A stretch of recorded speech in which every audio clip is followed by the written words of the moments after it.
Kev has more black friends than white friends. 100% correct. I don't think he has any white friends. Do you have any white friends? Not close friends, no. Hey guys! Hey guys! Welcome back to my channel. Thanks for tuning in. As always, please remember to subscribe to my channel, hit the notification bell below, and follow me on social media. Okay, so let's get into it. Okay. You're both introverts. I don't know why, but call it a sixth sense. Nope. Absolutely wrong.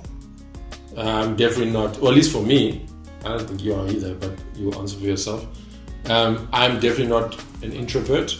I do enjoy my alone time, where I get to just unwind and do whatever I want, really. But I wouldn't consider myself an introvert where I prefer that time, not even prefer, but I need that time way more than being around people. And I think that's how I would define introvert, extrovert, is that if you could choose to spend your time any which way you wanted, would it be with people or would it just be by yourself? And for me, I would choose to be around people more so than to have my alone time. Yeah. I wouldn't even say I'm more in the middle. I'm definitely like more lean towards extrovert than anything else, for sure. So sixth sense is wrong. I think also, I don't know, we've talked about this before, that we kind of feel like those terms are kind of just loosely used these days. And I don't think it's really as simple as, you know, you're either one or the other, you know? And also, like there are times when I'm one of those people, and I think this is the thing that a lot of people don't know about me, and only people who really know me know, is that when I'm in a new environment with new people, I'm like, people will what's the word? They will kind of take that as that I'm shy, or that I'm introverted, but that's not the case. I'm just I'm very conscious and aware of people's energy, or I'm trying to suss that out.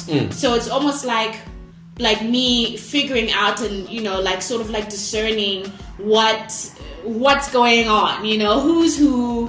Do I feel comfortable here? I don't go into new situations, like I don't jump into things. That's definitely not me. Like I said, if it's a new environment and stuff like that, I'm a bit more like, okay, I'm gonna be an observer for now, and I'm gonna feel the vibes. I've been told that it comes across like that it can come across as a bit cold or something to some people, because I don't automatically warm up to people. But that doesn't mean that I'm like cold either. Does that make sense? So it's more like, hey, I just need to suss you out first. I don't need to walk through the garden to see which flowers I like and decide afterwards. I'll be like, oh, that's a nice flower, that's a nice flower, and I can easily adapt to like and speak about it. Whereas you want to walk the garden, see which ones you like, and then decide later. Yeah, not necessarily later, but even then and there. Yeah, but then and there. But you want to walk through the garden, see all the flowers. I want to experience it first. Yes. So using that metaphor, yes, you know. So you might meet me, and I only maybe like appear to warm up to you like the third or fourth time that I meet you. You know what I mean? It's like that's just who I am, and that's something that I've also noticed about Kai.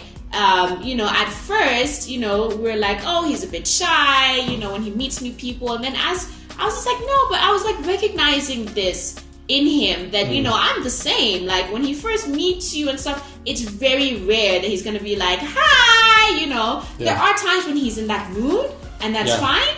And it's just like with me, sometimes if I'm in that mood already, if I've come from somewhere where I've gotten that like energy filled in my tank or whatever, then it is very possible that I'll get into a new situation and be like, okay, hi. But most of the time, that's not me. And it's the same with Kai. He's very sort of like, okay, who are you? What are you about? You know, what are we gonna talk about? Like I said, like I might not be able to name it, but I can feel people's energies. I think much better than you. In the sense that I could be like, we can have almost two different opinions about For sure. about an evening or like a person or whatever, and I'd be like, I don't know, there's something about that person, I'm just not quite sure what it is. And I think women in general are way better at doing that than guys. I hate fakeness, okay? There are very few things that I hate more than being fake, than plastering a smile when deep down inside I'm like, I don't like this person, doing things, saying things that keeping up appearances. I hate it. I absolutely hate it. It goes against so much. So I know that that's something that, I don't know, around certain, like in certain environments, in certain places, you kind of have to do or whatever. But sometimes I just don't have the energy for it. I really don't, because it takes a lot out of me to do that, to kind of like have this sort of like, appearance or mood about me that's not actually reflective of my actual mood. Next one is you two never ever fight. That's not true. Definitely not. We've spoken about this whole thing about communicating and resolving disputes and that kind of stuff. Conflict resolution. We've spoken about that, but as an assumption, it's wrong, because we do fight. We do have differences of opinions on many things. We're both very strong in our opinions, and we do hear each other out, and then sometimes we still disagree. We move on. And I think that's something that we kind of had to learn quite early in our relationship, that there are going to be times, because I think it's still kind of the message to almost couples that in order to resolve a conflict, you must come to a place of an agreement. But you don't, and that's something that we had to really kind of learn first off, that he's not going to back down, I'm not going to back down. But we still need to give each other that space to actually express what that opinion is, or, hear both sides. I think it's important to distinguish that you can validate someone's point of view without necessarily agreeing with them. I mean, again, we touched on this. I think it was on Ask the O'Reillys. Yeah, it was on one of the Ask the O'Reillys episodes. By the way, if you don't know, we do segments on Instagram called #AskTheO'Reillys. Check that out. It's where my followers send in their questions, send in their issues, relationship problems, parenting, that kind of thing. Yeah. And we give our advice basically. And that was one of the things, how do you resolve conflict, Definitely watch it. I'll try to put the link in the description box below to this particular episode. But the key thing that we always say is you need to still keep that level of respect for your partner, for your husband, for your wife. You can have an argument with someone and still remain respectful. You don't have to go there with insults. You don't have to go there with swearing. You can still hash things out without getting to that, crossing that line. Exactly. You also don't want being right to the extent of burning things around you. To the ground, so you can at the end of it say I was right, but then there's nothing left for you to see. Then what's the point in that? And I think also because we've had this from friends, real life friends or colleagues. Sometimes they're like, "Oh, guys, you guys never fight," and it was sometimes I'll ask people, but what gives you that idea? And a lot of the times people will say, "Oh, but you guys always seem cool with each other." And that's the thing. I don't know if that was also an unwritten rule of ours, that we don't do this in public. In no ways will you find me and Kev are having an argument at the dinner table with friends around us, or a genuine argument, not just a little, there's plenty of space for robust discussions. But in terms of an actual genuine disrespecting each other fight and making people feel uncomfortable, no, we would never. There have been times where we would be out, something has irked me, something has irked him, but we will keep it cool, and we handle it and later. we get home and then we hash it out. We will never, or we will pull each other aside somewhere in in private and be like, hey, this isn't cool, because we don't want to spend the rest of the night being upset with each other, whatever. We have definitely done that, but to do it in front of people, even in front of Kai, we don't air our stuff out in front of people. No, it is between It's between because us. it's our problem. Yeah. Okay. Next assumption is Kev isn't secretly into all the fame. Am I famous? I don't know. I don't feel like I am. I don't feel like I am either. Okay. I'm actually indifferent, to be honest. You know. You're indifferent to the so-called fame. Yeah, like YouTube-ness and of everything, of fame, social media. Of fame in general. I'm indifferent to it. Yeah. I've been very fortunate to meet some very famous people. He's met Oprah. Okay, not just met like he saw her. He actually like, but like gave her an arm to kind of walk down some stairs with. He's met Oprah. Yes. Like, it doesn't get more famous than that. Like, even for me, I'm also not like, oh my god, fame, oh my god. I don't get, what do you call it, starstruck? Easily, I really don't. But oh my god, Oprah? Oh, the fact that I'm married to someone who's met Oprah. So anyways, to answer that assumption, I am indifferent to things. I'm just the kind of person who treats everybody the same on a first interaction. Yeah. And based on that, will determine how I treat you later. Yeah. So if I've met you once and I treat you with respect, and then you're just like disrespectful, or I find you obnoxious or something like that, then I'm just like, I cancel that person. But on first interactions, everyone is the same. Yeah. And it's not like everyone's the same. Like, I treat you like I know you, but like I'm respectful. And that's with everyone. Yeah. Like I joke and say that I'm an Instagram husband. Yeah. But I really I'm so indifferent to it. Kind of ends there. Yeah, it's really just on a joking basis. Yeah. I'm really pretty indifferent. Oh, that's a nice one to end off with. Good couple who communicate well and tackle problems together, who are deeply in love. Yeah.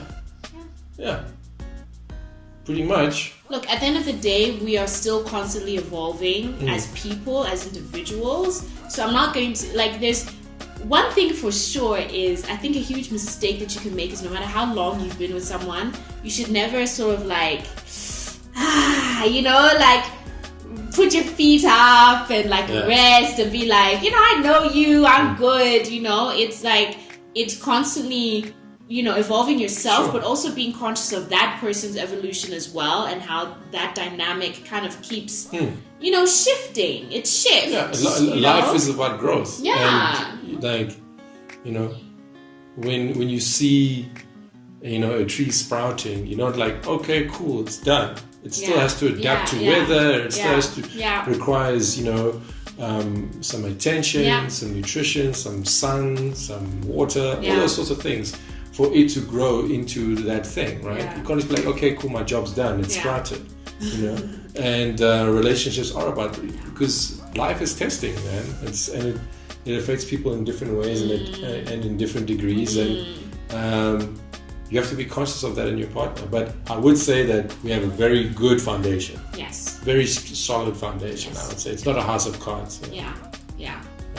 And yes, we are very deeply in love. Yes. Still. Yes.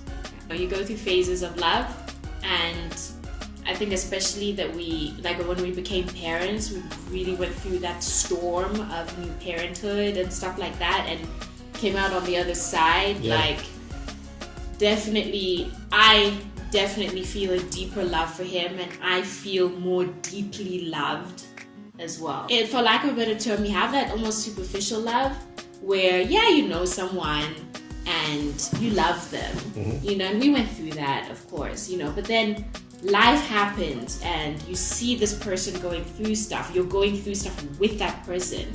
You see sides of that person that other people haven't seen. You get tested with that person.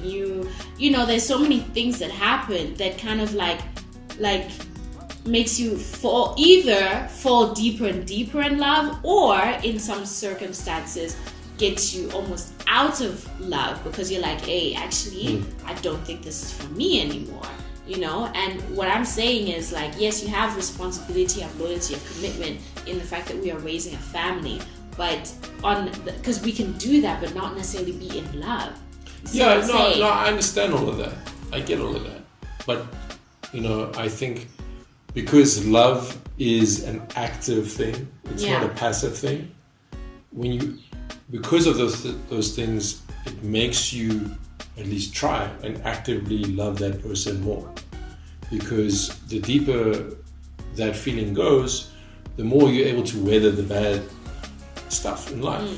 Because you have been showing it and are actively, making that more solid. Alright, so that's it for our assumptions tag video. Thank you so much to everybody who sent in their assumptions about us. That was very interesting to go through. And if you shared any assumptions that that we went through and stuff, let us know what led you to think of that, whatever it was that you thought about. And if any of our responses have maybe surprised you as well, let us know in the comments below. Please remember to check me out on my social media platforms, particularly on Instagram. I am most active on Instagram, and that will be your chance to submit any, assumptions or weighing in on topics, sending in questions for Ask the O'Reillys, that kind of stuff.